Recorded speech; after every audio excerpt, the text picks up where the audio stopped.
planted 2 moringa trees. I also have a third in a container, and they grow really well. So they can get very, very, very tall. So here's my very tall moringa tree.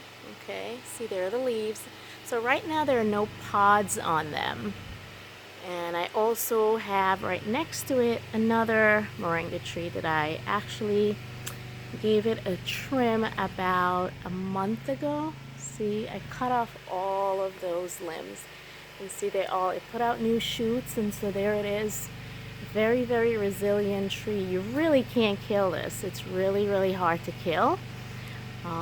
And so I'm hoping next year I'll get lots and lots of pods again. But so this is where I harvest my leaves. So I'll harvest some leaves and then I'll show you the process of what I do with them. So guys, here I have a huge bunch of moringa leaves that I harvested a little while ago.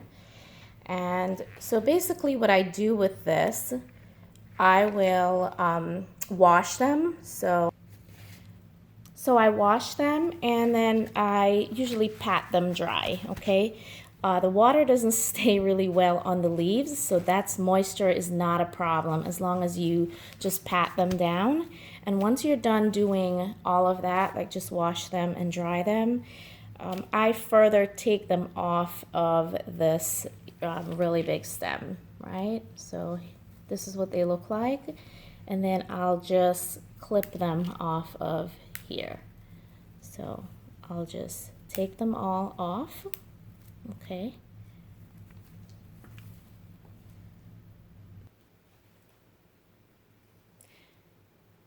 So I'll take them all off, okay?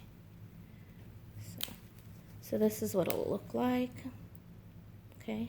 So I'll go ahead and I'll remove all of these and then I'll show you what I do to have them dry. It's such a simple process, guys. Once you see this, I think you should be able to make moringa powder without a problem.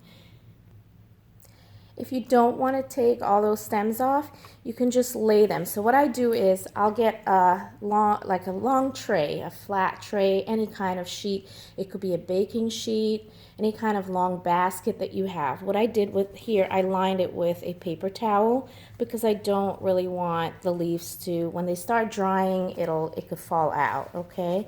So you want something that can catch those leaves will automatically, some will fall off as it dries.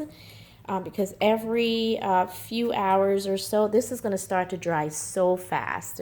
So once you lay them out flat in something like this, so I decided not to take them all off the stem, and I just let the stem hang off the side of the basket. See that? Okay. And so in about 2 or 3 days, this will all be dry, guys. You'll see how dry it gets. This is a superfood. It's a powerhouse of superfood here.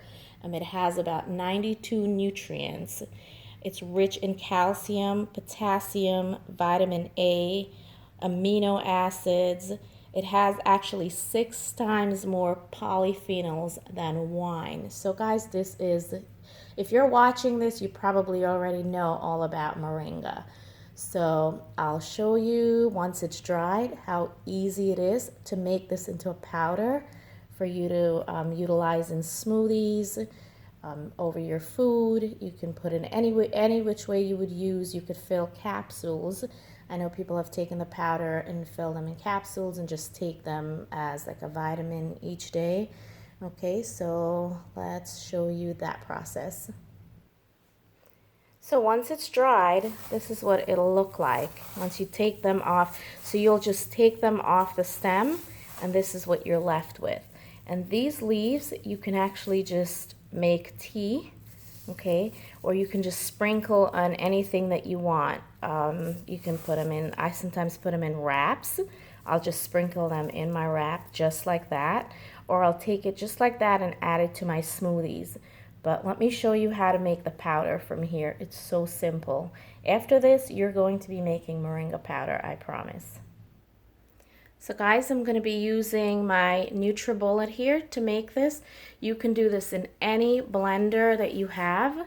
and it'll work just fine, but I just use this. I have a larger cup that I purchased, so I just do it in here and it comes out beautiful. So you can do this in any blender that you have. It's going to be a little bit noisy, so here we go.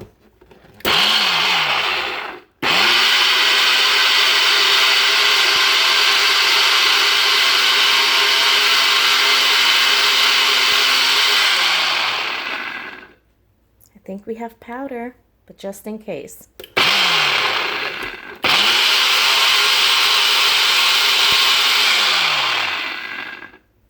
So here we go. I just let it sit for a minute so that when I open that, the powder, so I'll just tap it down a little bit and I'll show you what that looks like. And just like that, you have moringa powder, guys. See? There you go.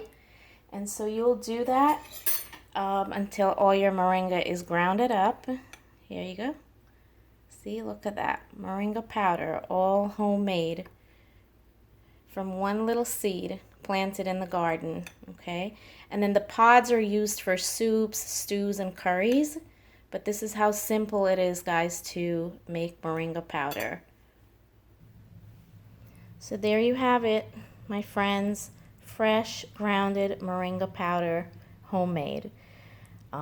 So if you have ever wanted to grow moringa, just go out, grow some moringa. Moringa also grows from cuttings. I'm not sure if you knew that. So if you're interested in seeing how they grow from cuttings as well, a seed, leave me a comment in the link below and I'll make a video showing you how easy it is to propagate from cuttings. If you like this video, guys, and you want to see more like it, also let me know. Give it a thumbs up, subscribe to my channel, and also hit the notification bell so you don't miss any of my future videos. Once again, thank you so much for joining me, and have a beautiful, beautiful day.